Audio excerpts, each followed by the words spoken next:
बच्चू कडू यांचं आंदोलन ही सरकारची परीक्षा आहे, सरकारने शेतकऱ्यांची भेट घ्यावी असं वक्तव्य नाना पटोले यांनी केलंय। नालासोपाराचे आमदार राजन नाईक आणि माजी महापौर यांच्यात जुंपली। नालासोपारामधील प्रस्तावित असलेल्या मल्टी स्पेशालिस्ट हॉस्पिटलच्या पाहणी दौऱ्याकरता भाजपचे आमदार राजन नाईक आणि कार्यकर्ते गेले असताना बहुजन विकास आघाडीचे माजी महापौर रुपेश जाधव यांच्यात चढाओढ झाली। ठाकरे गटाचे माजी रायगड जिल्हा प्रमुख नागेंद्र राठोड यांच्यासहित संघटक आनंद पवार यांनी कार्यकर्त्यांसह भाजपमध्ये प्रवेश केलाय। भाजप प्रदेशाध्यक्ष रवींद्र चव्हाण, खासदार धैर्यशील पाटील यांच्या उपस्थितीमध्ये मुंबईमध्ये हा पक्ष प्रवेश पार पडला। फलटण डॉक्टर आत्महत्या प्रकरणात काँग्रेस आमदार नाना पटोलेंनी पंतप्रधान मोदींना पत्र लिहिलंय। पत्रात सीबीआय चौकशीची मागणी केली आहे। सोलापूर जिल्ह्यात राष्ट्रवादी काँग्रेसला मोठा धक्का बसलाय। मूळचे माजी आमदार राजन पाटील आणि माजी आमदार यशवंत माने यांनी भाजपात प्रवेश केलाय। शिवसेनेचे नागनाथ क्षीरसागर यांनी आपल्या कार्यकर्त्यांसमवेत भाजपमध्ये प्रवेश केलाय।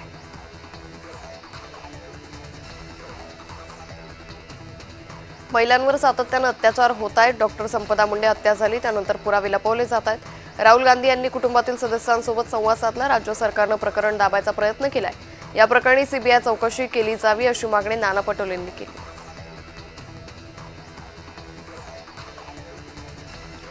विहंग प्रताप सरनाईक, प्रसाद लाड यांच्यानंतर आता एमसीए निवडणुकीच्या रिंगणात उतरण्यासाठी काँग्रेसचे नाना पटोले इच्छुक आहेत। नाना पटोले मुंबईतील माझगाव क्रिकेट क्लबचं प्रतिनिधित्व करतात, त्यामुळे आता एमसीए अध्यक्षपदाच्या निवडणुकीत रंगत येणार आहे।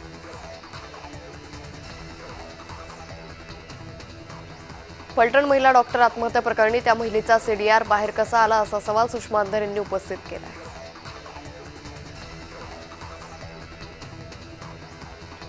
फलटण महिला डॉक्टर आत्महत्या प्रकरणी राष्ट्रीय आयोगाने चाकणकरांकडून स्पष्टीकरण मागावं असं म्हणत सुषमा अंधारे यांनी रुपाली चाकणकरांवरच हल्लाबोल केला।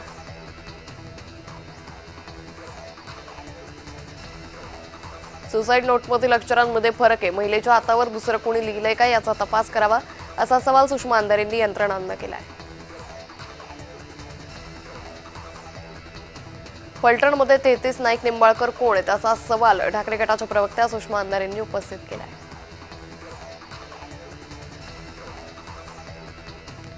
1 नोव्हेंबरला मुंबईत विरोधकांकडून मतदार यादीतील घोळ या संदर्भात मोर्चा निघणार आहे। मोर्चासाठी नाशिकच्या ठाकरे गटाकडून जिल्हाभरातील प्रमुख पदाधिकाऱ्यांची बैठक घेण्यात आली आहे। बैठकीत आगामी स्थानिक स्वराज्य संस्थांच्या निवडणुकीसंदर्भात चर्चा करत मोर्चाची जोरदार तयारी करण्याबाबत चर्चा झाली।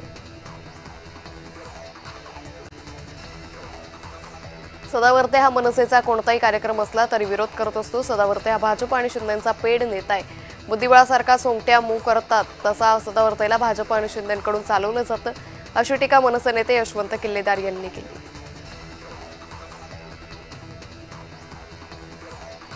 सत्याचा मोर्चासाठी राज ठाकरेंच्या मनसेची जय्यत तयारी सुरू झाली आहे। शिवसेना ठाकरे गटानंतर आता मनसेचं प्रेझेंटेशन होणार आहे। गुरुवारी रंगशारदा इथं होणाऱ्या मनसेच्या मेळाव्यात राज ठाकरे स्वतः निवडणूक आयोगाचा पर्दाफाश करणार आहेत। मतदार यादीमध्ये सर्व नावं ठीक आहे, काही घोळ नाही। मतदार यादीमध्ये घोळे चुका आहे का हा काँग्रेसकडून फेक नॅरेटिव्ह सुरू करण्याचा प्रयत्न आहे। फेक नॅरेटिव्ह सेट करण्याचा विरोधकांचा डाव असल्याची टीका शिवसेना नेते संजय निरुपम यांनी केली आहे।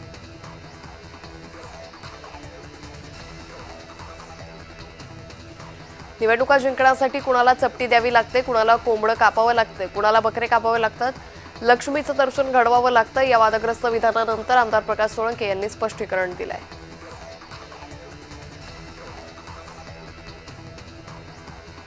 महाराष्ट्र नवनिर्माण विद्यार्थी सेनेचे अध्यक्ष अमित ठाकरे यांनी राजगड मध्यवर्ती कार्यालयात 1 नोव्हेंबरला होणाऱ्या मोर्चाच्या तयारीसाठी पुणे जिल्हा, नाशिक जिल्हा आणि नवी मुंबई शहरातील पदाधिकाऱ्यांची बैठक घेतली। बैठकीत मोर्चाची आखणी करण्यात आली।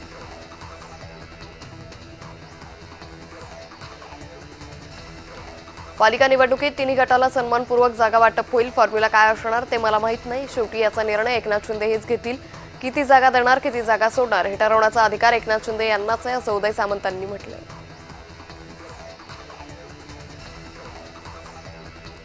एकनाथ खडसे यांच्या घरी महत्त्वाची कागदपत्र, सीडी आणि पेन ड्राईव्हची चोरी झाली आहे। घरात नियोजनबद्ध पद्धतीने चोरी झाली असं म्हणत एकनाथ खडसेंनी सरकारवर आरोप करत पोलिसांवरही निशाणा साधला आहे। दिवसाला रोज 10 ते 12 शेतकऱ्यांच्या आत्महत्या होतो। या आत्महत्या नाही तर सरकारनं पाडलेले खून आहेत। सरकारच्या चुकीच्या धोरणामुळे आमचा बाप मरतोय। सरकारनं आमचे खून पाडले म्हणून खून का बदला खून से लेंगे या विधानावर ठाम आहे असं विधान शेतकरी नेते रविकांत तुपकर यांनी केले।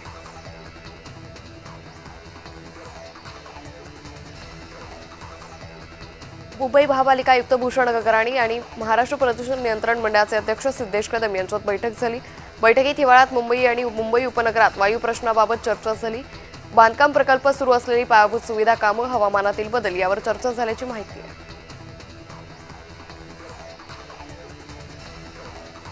आगामी महानगरपालिका निवडणुकीच्या पूर्वी शिवसेना मंत्री संजय शिरसाट यांचे चिरंजीव सिद्धार्थ शिरसाट यांचे भावी महापौर असे संभाजीनगरात बॅनर लागले। आगामी महापौर शिवसेनेचाच असेल असं या बॅनरमधून दाखवण्याचा प्रयत्न केला जातोय।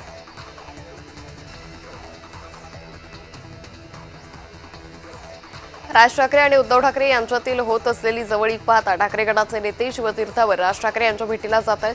ठाकरे गटाचे उपनेते अरुण दुधवरकर यांनी राज ठाकरेंची भेट घेतली।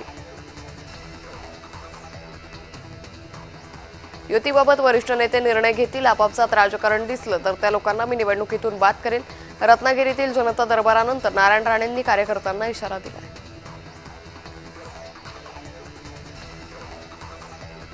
शेतकऱ्यांनी बच्चू कडू यांच्या आंदोलनाला फार मोठा प्रतिसाद दिलाय। सरकारनं कर्जमाफी करणार अशी घोषणा वारंवार केली आहे। शेतकरी सध्या अडचणीत आहे, त्यामुळे बच्चू कडू यांच्या आंदोलनाला माझा पूर्ण पाठिंबा आहे असं एकनाथ खडसे म्हणाले।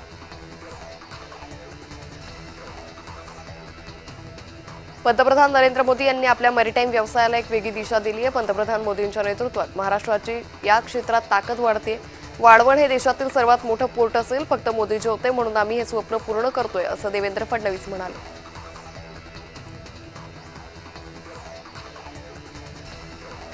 जरांगे सुपारीबाज माणूस असं नवनाथ वाघमारे यांनी म्हणत जरांगेंवर हल्ला केलाय। आपण भांडतो दुसरीकडे पाठीत खंजीर खुपसतोय तिसरा। मुख्यमंत्री जरांगेला पाठीशी घालताय ते योग्य नाही असं म्हणत हल्लाबोल केलाय।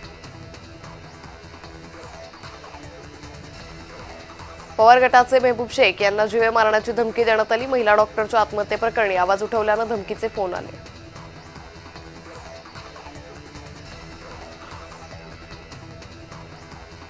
बीडमधील महिला डॉक्टर आत्महत्या प्रकरणात येत्या 3 नोव्हेंबरला ऑल इंडिया पॅन्थर सेनेच्या माध्यमातून फलटण पोलीस ठाण्यावर धडक देणार आहे। ऑल इंडिया पॅन्थर सेनेचे दीपक केदार यांनी बीडमधील पीडित महिला डॉक्टर कुटुंबियांची सांत्वनपर भेट घेतली। या भेटीदरम्यान संपूर्ण घटनेची माहिती केदार यांनी कुटुंबांकडून जाणून